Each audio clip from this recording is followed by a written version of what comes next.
De volta com o regimento interno do Tribunal de Justiça para falarmos das competências e atribuições dos cargos de direção do presidente, do primeiro vice, do segundo vice, do terceiro vice, do corregedor-geral de justiça, enfim, as atribuições e competências de todos os cargos de direção. Vamos começar, obviamente, pelo presidente do TJ. Só que antes de nós adentrarmos no texto do regimento interno em si, é preciso perceber a diferença que existe entre os artigos 26, 27 e 28. No 26, nós temos competências e atribuições que são genéricas, pelo fato do presidente do TJ ser o presidente, ser o chefe do Poder Judiciário do Estado de Minas Gerais. Lembrem-se, né? Na separação dos poderes, eu tenho o chefe do Poder Executivo Estadual, o governador do Estado. Eu tenho o chefe do Poder Legislativo Estadual, o presidente da Assembleia Legislativa. E o chefe do Poder Judiciário Mineiro é o presidente do TJ, tá? Então, as atribuições e competências que nós encontramos no artigo 26 estão muito relacionadas com essa chefia que o presidente exerce no tocante ao Poder Judiciário Estadual como um todo, tá? Já no artigo 27, nós vamos estudar tão somente as competências jurisdicionais do presidente do TJ. Lá eu só tenho competência jurisdicional, é competência jurisdicional do presidente. Inclusive, muita gente vai perceber que a competência jurisdicional dele é muito pequena e não poderia ser diferente. Afinal de contas, a grande missão do presidente do TJ é administrar o TJ e administrar a justiça estadual como um todo. Então ele vai ter muito mais atribuições administrativas do que competências jurisdicionais. É por isso que nós temos o artigo 28, com uma listagem extensa de atribuições do presidente do Tribunal de Justiça, tá? Então, ó, artigo 26, eu estou falando de competências e atribuições genéricas, pelo fato dele ser o chefe do Poder Judiciário Mineiro. No artigo 27, eu tenho tão somente competências jurisdicionais do presidente do TJ. E no artigo 28, eu encontro uma listagem extensa de atribuições do presidente do TJ, tá? Inclusive, dos 3 artigos, o mais importante, o que mais tem chances de ser cobrado é o artigo 28, são as atribuições administrativas do presidente do Tribunal de Justiça, tá? Bem, vamos para o artigo 26. O presente vídeo é para falarmos do artigo 26 do regimento interno. Vejam só, artigo 26. Sem prejuízo de outras competências e atribuições conferidas em lei em geral, então atenção, ó, em geral, cabe ao presidente do tribunal. Inciso 1º.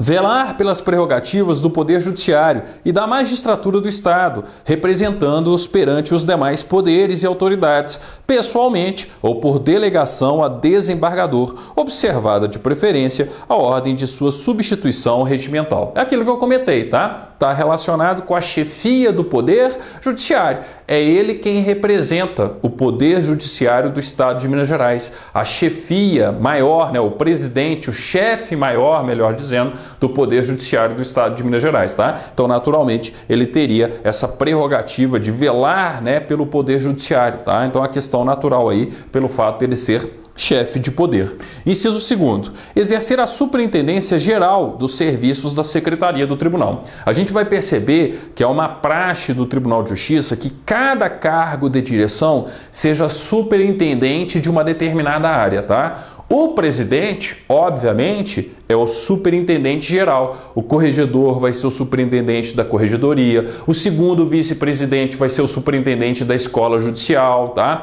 O primeiro vice vai ser o superintendente judiciário. O terceiro vice, o superintendente, né, da área de gestão da inovação do tribunal e assim por diante. Então, cada cargo de direção tem uma superintendência específica. E, naturalmente, qual que é a superintendência do presidente? A superintendência geral. Então, por isso, o inciso 2º, ó, exercer a superintendência geral dos serviços da Secretaria do Tribunal. A Secretaria do Tribunal de Justiça, que nós já vimos, é o órgão auxiliar do TJ, tá? Inciso 3º, presidir as sessões do Tribunal Pleno, do órgão especial e do Conselho da Magistratura, nelas exercendo o poder de polícia na forma estabelecida nesse regimento.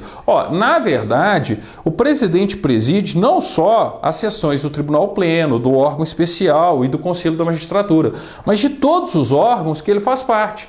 Por exemplo, Comissão de Organização e Divisão Judiciárias. Quem é o presidente da Comissão de Organização e Divisão Judiciárias? O presidente do TJ.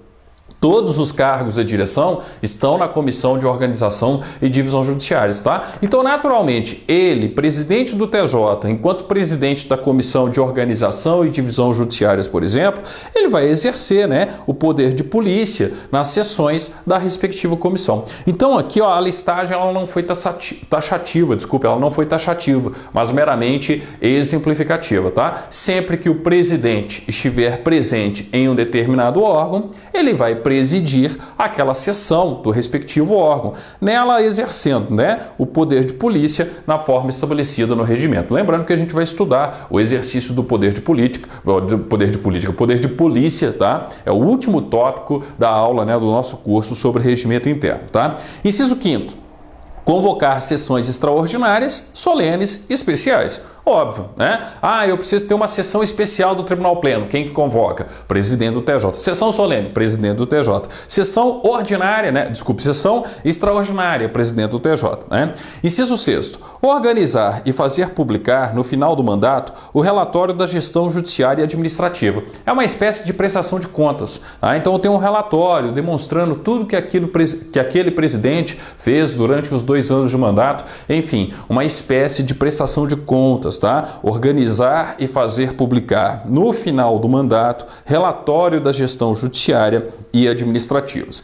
Inciso 7º, delegar aos vice-presidentes e ao corregedor-geral de justiça a prática de atos de sua competência. Então ele pode delegar competências para os demais cargos de direção, para o primeiro, para o segundo, para o terceiro vice-presidente e também para o corregedor Geral de Justiça, tá? Inciso 8º, marquem o inciso 8º, já foi objeto de concursos anteriores do TJ, tá? Mandar coligir, mandar reunir, tá? Agrupar ali, mandar coligir, organizar documentos e provas para a verificação do crime comum ou de responsabilidade, enquanto o respectivo feito não tiver sido distribuído, tá? O julgamento do crime comum e de responsabilidade, em regra no TJ, é pelo órgão especial. E quem preside o órgão especial do TJ? O presidente do TJMG.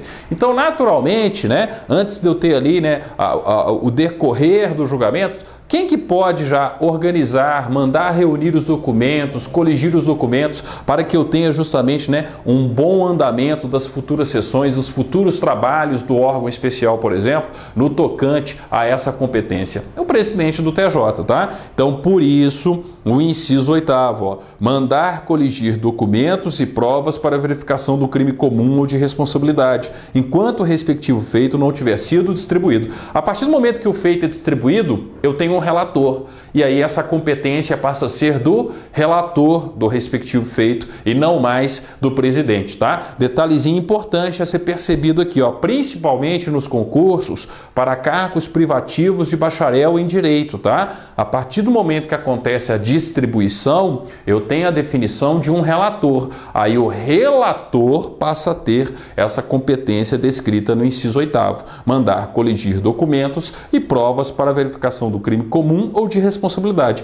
Enquanto o respectivo feito não tiver sido distribuído, competência do presidente do TJ. A partir do momento que é distribuído e tem-se um relator, competência do respectivo relator. Grifem aí, enquanto o respectivo feito não tiver sido distribuído, tá? Inciso 9. Expedir, em seu nome e com sua assinatura, ordem que não dependa de acórdão ou não seja de competência do relator. Ou seja, eu estou falando de uma atribuição de uma competência dele. Então, naturalmente, ele vai expedir, em seu nome e com a sua assinatura, a respectiva ordem, tá? Uma questão lógica aí. Inciso 10. Designar os membros integrantes das comissões permanentes e temporárias, nos casos previstos nesse regimento. Já vimos em diversas comissões, tá? Lá do artigo 9º, inciso 9º do regimento interno. Marquem o inciso 10, tá? Lembrem-se aí, designar os membros integrantes das comissões permanentes e temporárias, nos casos previstos nesse regimento. Eu posso afirmar que designar é a mesma coisa que indicar? Não. Eu já expliquei isso para vocês. Designar é formalizar uma indicação. Então, muitas vezes eu tenho uma outra autoridade, um outro cargo de direção, por exemplo, indicando e o presidente simplesmente designando, simplesmente formalizando, tá? Pode ser que eu tenha uma situação onde o próprio presidente indica e faz, obviamente, a designação aqui, formaliza a designação, tá? Mas não entendam designação como sendo sinônimo de indicação, tá? Ainda mais nos casos que nós vimos anteriormente, onde claramente nós temos uma determinada indicação para determinados membros comporem, por exemplo, uma comissão permanente, e aí vem o presidente do tribunal e simplesmente formaliza a indicação, fazendo a respectiva designação, tá? Então é uma atribuição do presidente do TJ designar os membros integrantes das comissões permanentes e temporárias, nos casos previstos nesse regimento. Então eu posso afirmar que ele designa todos os membros, mas eu não posso afirmar que ele faz a indicação de todos os membros. Aí eu tenho que lembrar lá do artigo 9º, inciso 9º, e de todas as comissões permanentes, de todos os órgãos que nós já estudamos, né, lá nas comissões permanentes do TJ, ok? Bem, com isso a gente finaliza o artigo 26, tá? No nosso próximo vídeo, artigo 27, a pequena competência jurisdicional do presidente. Afinal de contas, a grande função dele mesmo enquanto presidente do TJ é administrar o poder judiciário do Estado de Minas Gerais, administrar o próprio, né, Tribunal de Justiça em si, ok? Obrigado, até o nosso próximo vídeo então, com as competências jurisdicionais do presidente do TJ.